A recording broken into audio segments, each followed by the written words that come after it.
Hello everyone, welcome to my channel. जैसा कि पिछले पार्ट में हमने देखा था कि जियान और यूबिंग की शादी हो जाती है। मिस्टर गांगलिन यानी जियान का फादर यूबिंग को पहली रसोई बनाना सिखाते हैं, लेकिन उसे कुछ नहीं आता। फिर भी वो उसे गिफ्ट के तौर पर गोल्ड देते हैं। यूबिंग जियान को याद दिलाती है कि उसने कहा था कि वेडिंग के बाद वो उसे ड्रग स्टोर का 50% शेयर देगा। खाना खाते समय जियान यूबिंग को कैरेट सर्व कर रहा होता है। यूबिंग को लगता है कि जियान को शायद से पता है कि उसे कैरेट पसंद है, लेकिन बात कुछ और है। गोंगलिंग बोलते हैं जियान से कि तुम्हें कैरेट पसंद नहीं तो तुम वो मेरी बहू को क्यों खिला रहे हो। यूबिंग का मुंह बन जाता है ये सुनकर। हर पेरेंट्स की तरह गोंगलिंग भी पूछते हैं कि उन्हें ग्रैंड चाइल्ड कब मिलेगा, तो ये सुन वो दोनों को ठसका लग जाता है। वो जियान की गलतियां निकालते हैं कि वो फार्मेसी को ठीक से नहीं चलाता, मैंने तो दान समझ के छोड़ दिया। यूबिंग बोलते हैं कि हमें फार्मेसी के साथ साथ कोई और बिजनेस भी शुरू करना चाहिए। वो जियान को इशारा कर उसे याद दिलाने लगती है कि उसने कहा था कि उसे बिजनेस के लिए फार्मेसी का आधा हिस्सा देगा, लेकिन जियान अनजान बनने की कोशिश करता है कि वो क्या कह रही है, उसे समझ नहीं आ रहा। जियान के फादर खुद से ही यूबिंग को बिजनेस करने के लिए फार्मेसी दे देते हैं और कहते हैं कि तुम्हारे हाथ में ही है, और जियान को यूबिंग से सीखने को बोलते हैं कि बिजनेस कैसे करते हैं। यूबिंग, जियान और उसका सर्वेंट तीनों फार्मेसी के बाहर खड़े दिखाई देते हैं। यूबिंग आड़ा टेढ़ा सा शक्ल बना के बोलती है कि इस फार्मेसी का मेकओवर करना होगा। जियान चुपके से वहाँ से सटकने लगता है क्योंकि उसे उन सब से कोई इंटरेस्ट नहीं होता। यूबिंग और वो गोंग साथ में मिलकर बिजनेस के लिए सामान खरीदने जाते हैं। यूबिंग के पास ज़्यादा पैसे नहीं होते, लेकिन फिर भी वो कम पैसों में बहुत सारा सामान खरीद लेती है, ये बोल के कि उन लोगों की वाइफ को उनके फार्मेसी में ज़िंदगी भर फ्री में मेडिसिन और उपचार मिलेगा। वो सर्वेंट भी यूबिंग की इस खरीदारी करने की टेक्निक से इम्प्रेस होता है और वो यूबिंग को बोलता है कि वो उसके साथ रहना चाहता है, सीखने के लिए कि पैसे कैसे कमाते हैं। यूबिंग फार्मेसी का नक्शा बदल देती है, एकदम नए जैसा। एक बार तो जियान भी चौंक जाता है कि कहीं वो किसी और के घर में तो नहीं घुस गया।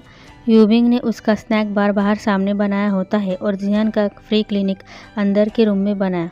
उसे अच्छा लगता है जियान को। यूबिंग अपना आइस स्मूथी बेचने का बिजनेस स्टार्ट करती है। वो लोगों को डिस्काउंट देकर बेचती है तो लोगों की भीड़ लग जाती है उसे खरीदने के लिए, और जियान के फ्री क्लिनिक में भी बहुत सारी औरतें अपना इलाज करवाने आने लगती है। जियान नोटिस करता है कि उन सारी औरतों में एक ही तरह की बीमारी थी। वहाँ पर एक और औरत आती है, उसे भी उसी तरह की बीमारी हुई थी। वो औरत बताती है कि उसका पेट दर्द बहुत सारी स्मूथीज़ खाने से हुआ है, ये आपके ही स्नैक बार में से खरीदी थी। लेकिन जियान को तो पता ही नहीं होता कि यूबिंग स्मूथीज़ बेचने का काम कर रही है। जियान गुस्से में यूबिंग के पास जाता है। यूबिंग उसे कमाए पैसों में से आधा हिस्सा यानी इनकम देने लगती है, लेकिन उस पर वो बहुत गुस्सा होता है। वो उसे बताता है कि आज जितने भी पेशेंट आए थे वो सारे कोल्ड स्मूथीज खाकर बीमार पड़ गए। कोल्डनेस औरतों की सेहत के लिए अच्छी नहीं होती। तुम पैसे कमाना चाहती हो या शिव फैमिली को बर्बाद करना चाहती हो।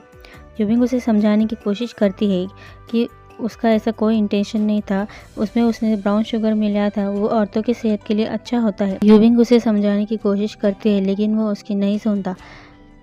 वो बोलता है कि अब से वो स्मूथीज़ नहीं बेचेगी। वो उसे स्मूथीज़ बेचने से मना कर देता है। वो गोंग को बोलता है कि जितने भी आइस यूबिंग ने खरीदे हैं वो सारी जिससे लाई है उससे वापस कर देने को। यूबिंग भी उस पर गुस्सा हो जाती है, पूछते हैं कि वो उससे इतनी नफरत क्यों करता है, ये तो पहला ही दिन था उसके बिजनेस का। तो जियान बोलता है लेकिन तुमने इन पैसों को गलत तरीके से कमाया है। वो बोलती है वो तो लोगों को फ्री सर्विस दे रहा है, वो तो पैसे कमाकर आधा हिस्सा उसे ही दे रही है। तो जियान बोलता है तो ठीक है, आज से चाहे कुछ भी हो जाए, वो गरीबी से मर ही क्यों ना जाए, लेकिन वो उसे एक फूटी कौड़ी भी नहीं लेगा। यूबिंग याद रखना बोल वहाँ से गुस्से से चली जाती है और आगे जाके बेहोश हो जाती है। जियान उसकी केयर करता है। यूबिंग को होश आने के बाद वो उससे पूछता है कि उसने कितनी स्मूथीज़ खाई थी, तो वो बोलते हैं कि वो बिना टेस्ट करे लोगों को कैसे बेच सकती थी। जियान उसके लिए कड़वी मेडिसिन पीने को देता है, लेकिन वो नहीं पीती। वहाँ पर जियान का फादर आने लगता है। जियान और यूबिंग ने फ्री क्लिनिक के बारे में उसके फादर से छुपाया होता है। फादर को अंदर आने से रोकने के लिए जियान अपने मुंह में वो कड़वी मेडिसिन लेता है और वो फिर से यूबिंग को किस करके वो पिला देता है। जियान का फादर उन्हें किस करता देखता है और वो दरवाजे से ही नर्वस होकर लौट जाते हैं। अगर ये तरीका कोई कपल अपने पेरेंट्स से बचने के लिए रियल लाइफ में अपनाएंगे तो वो ज़िंदगी भर अपने पेरेंट्स को फेस नहीं कर पाएंगे। Don't try in real life. यूबिंग परेशान होती है क्योंकि उसके पास पैसे कमाने का दूसरा तरीका नहीं होता। पैसे नहीं तो वो सैंड नहीं तो लाइफ नहीं, ये सोच वो सैड हो रही होती है। वहाँ पर ये विंजाओ और जियान बात करते हुए जा रहे होते हैं। ये विंजाओ जियान को मना रहा होता है उसके घर में रहने देने के लिए, क्योंकि वेंजाओ के फादर उसकी शादी ज़बरदस्ती लान से कराना चाहते हैं। वेंजा उनसे बचने के लिए वहाँ छुपना चाहता है। वो रेंट देने के लिए भी तैयार होता है, लेकिन जियान नहीं मान रहा होता। तो यूबिंग को पैसे कमाने का आइडिया आता है। वो वेंजाओ से रेंट लेकर उसे घर में रहने देती है। बाद में यूबिंग चुपके से जियान को देख रही होती है। जियान अपने ऊपर भी सुई चुभाकर एक्सपेरिमेंट कर रहा होता है। यूबिंग वांग के पास उस रेंट के पैसे का आधा हिस्सा देकर वो जियान को देने को बोलती है, ये बोल के कि उसका मन इतना ज़्यादा छोटा भी नहीं है। गुआंग वो पैसे जियान को देकर बोलता है, आपको लेडी से माफ़ी मांगनी चाहिए, लेकिन वो बोलता है उसने कुछ गलत नहीं किया, वो उससे माफ़ी नहीं मांगेगा। रात में जियान का फादर जियान से फाइट करके चिल्लाकर ज़बरदस्ती उसे रूम के अंदर ढकेल देता है। यूबिंग से माफ़ी मांगने को बोलता है, लेकिन वो मना कर रहा होता है। वो उसे फिर से वो नशे वाली वाइन पिला देते हैं और रूम के अंदर धक्का दे देते हैं। यूबिंग जियान को देखकर डर जाती है और उसे उसके पास आने से रोकते हैं, लेकिन जियान नशे में उसके पास आने लगता है। वो खुद को रोक नहीं पाता। जियान यूबिंग को बताता है कि उसने एंटीडोट खा लिया है। अगर वो नहीं चाहती कि फादर उसे भी वो वाइन पिला दे तो चुप रहकर एक्टिंग करो। यूबिंग पैर पटकने का आवाज़ें करने लगती है, तो आवाज़ें सुन फादर वहाँ से चले जाते हैं। यूबिंग का अचानक से पेट दर्द करने लगता है, तो वो उसकी पल्स चेक करता है। यूबिंग बोलती है उसे लगता है कि वो प्रेग्नेंट है, तो जियान बोलता है ऐसा नहीं हो सकता, किसका बेबी है ये? तो यूबिंग बोलती है क्यों नहीं हो सकता, हमारी शादी हुई और उस रात फिर। तो जियान उसे बताता है कि वो जैसा सोच रही है ऐसा उनके बीच कुछ नहीं हुआ। वो उसे वेडिंग नाइट की सारी बातें बताता है कि उस दिन जियान ने उसे ज़बरदस्ती वो नशे का एंटीडोट खिला दिया था। ये सुन उनके बीच कुछ नहीं हुआ। यूबिंग थोड़ा सा अपसेट दिखती है, लेकिन वो ऊपर के मन से जियान से बोलती है कि अच्छा हुआ, ऐसा वैसा कुछ नहीं हुआ। जियान उसे उसकी पेट दर्द की वजह बताता है कि उसे मेंस्ट्रुअल साइकिल आए हैं, लेकिन यूबिंग को उसके बारे में कुछ पता नहीं होता क्योंकि उसका वो फर्स्ट टाइम होता है। जियान बोलता है यूजुअली लड़कियों को ये साइकिल 14 ईयर्स ओल्ड में ही आते हैं, लेकिन तुम तो अब 19 ईयर्स ओल्ड के हो गई हो, तुम्हें इन सब के बारे में क्या तुम्हारी माँ ने नहीं बताया? वो सैड होकर बोलती है कि उसकी माँ इस दुनिया में नहीं है।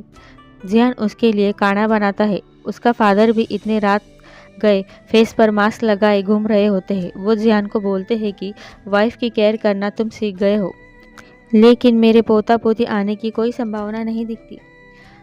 जियान यूबिंग को वो काढ़ा पिलाता है। यूबिंग आड़ा टेढ़ा मुंह करके वो कड़वा सा काढ़ा पी लेती है। यूबिंग अपनी गलती को मान लेती है, लेकिन बोलती है कि उसे स्मूथी बेचने के अलावा कुछ नहीं आता। अब नो स्मूथीज नो मनी। जियान यूबिंग से बोलता है कि तुम पैसे कमाने के लिए इतना ऑब्सेस क्यों हो?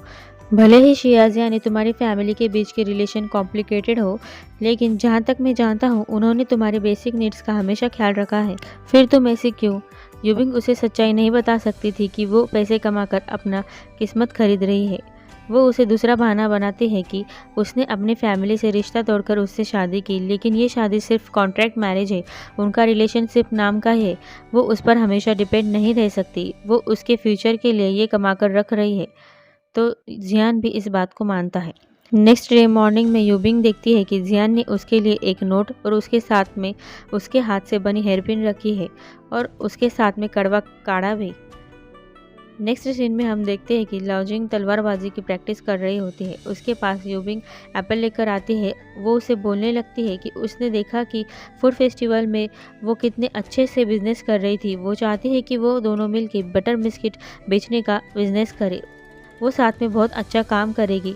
उसके बटर बिस्किट पूरे यांशिया सिटी में फेमस हो जाएगी। ये बोलकर वो उसे पटाने की कोशिश कर रही होती है, लेकिन लाओजिंग को बिजनेस करने में कोई इंटरेस्ट नहीं होता। वो मना कर रही होती है। तो यूबिंग उससे पूछते हैं कि वो ऐसा क्या करे जिससे वो मान जाएगी।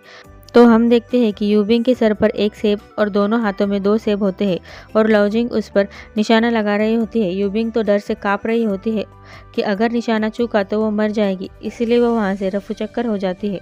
यूबिंग लाओजिंग को बनाने के लिए एक प्लान बनाती है। वो छोटे छोटे बच्चों को पैसों देकर अपना नौकर बनाती है। लूजिंग आकर उस पर चिल्लाने लगती है कि वो उन छोटे बच्चों से ऐसा काम क्यों करवा रही है। तो यूबिंग बोलती है, तुमने मेरे साथ काम करने से मना किया और इन बच्चों को पैसों की ज़रूरत थी, इसलिए मैंने उन्हें यहाँ नौकर बनाकर काम पर रख लिया। वो बच्चों को डरा कर काम करवाती है, जिससे लूजिंग को बच्चों के लिए बुरा लगे। लूजिंग को गुस्सा आता है तो यूबिंग रोने का नाटक कर बोलने लगती है कि वो तो बस उसके साथ बिजनेस करना चाहती थी। इन बच्चों को पैसों की सख्त ज़रूरत है। वो हमेशा लोगों के डोनेशन पर अपनी ज़िंदगी नहीं बिता सकते। उन्हें काम की ज़रूरत थी, इसलिए मैंने उन्हें काम पर रख लिया। और वो रोने का नाटक करने लगती है। यूबिंग को रोता देख लॉजिंग उसके साथ काम करने के लिए मान जाती है। लॉजिंग बोलती है कि वो औरतों के आंसू देख नहीं सकती। अब हम आगे यूबिंग को जियान के सामने बैठा देखते हैं। वो जियान की तारीफ करती है इतनी सुंदर हेयर पिन बनाने के लिए और बोलती है कि क्या वो उसके लिए और ऐसी हेयर पिन्स बना देगा ताकि वो उन्हें बेच सके। तो वो मना कर देता है, ये बोल के कि वो एक डॉक्टर है, कोई क्राफ्टमैन नहीं। उसने ये हेयर पिन तो ऐसे ही बचे हुए मटेरियल से बना दी थी ताकि मटेरियल को फेंकना ना पड़े। यूबिंग उसके नज़दीक आकर पूछती है कि क्या वो उससे प्यार करने लगा है। तो वो बोलता है, ये तुम्हारी सोच है। तभी वहाँ जोर की बिजली कड़कती है, जिससे डर कर यूबिंग जाकर जियान की गोद में बैठ जाती है। जियान उससे पूछता है कि वो बिजली से इतना डरता क्यों है। अब यूबिंग उसे क्या बताए कि उसने जब भी उसे जहर दिया था तब ऐसी ही बिजली कड़कती थी, जिसकी वजह से वो डरने लगी थी। वो उसे बहाना बना देती है कि वो बचपन से ही डरती है, उसे नहीं पता कि ऐसा क्यों है। जियान उसके कान में रुई डालता है, जिससे उसे थंडरस्ट्रोक की आवाज़ आना बंद हो जाती है। नेक्स्ट सीन में यूबिंग के पास शिमू आता है, जो उसके लिए वाटरमेलन लेकर आया होता है। यूबिंग को वो पसंद आता है। ग्वांग जियान को बताता है कि लेडी यूबिंग किसी लड़के से बात कर रही है। उन्हें देख ऐसा लग रहा है कि वो दोनों बहुत क्लोज है। ये सुनते ही जियान जेलस होता है, उसे गुस्सा आता है। अब क्या होगा आगे जानेंगे हम आगे के पार्ट में। Thank you for watching. Channel को सब्सक्राइब करना, वीडियो पसंद आए तो लाइक शेयर कमेंट ज़रूर करना।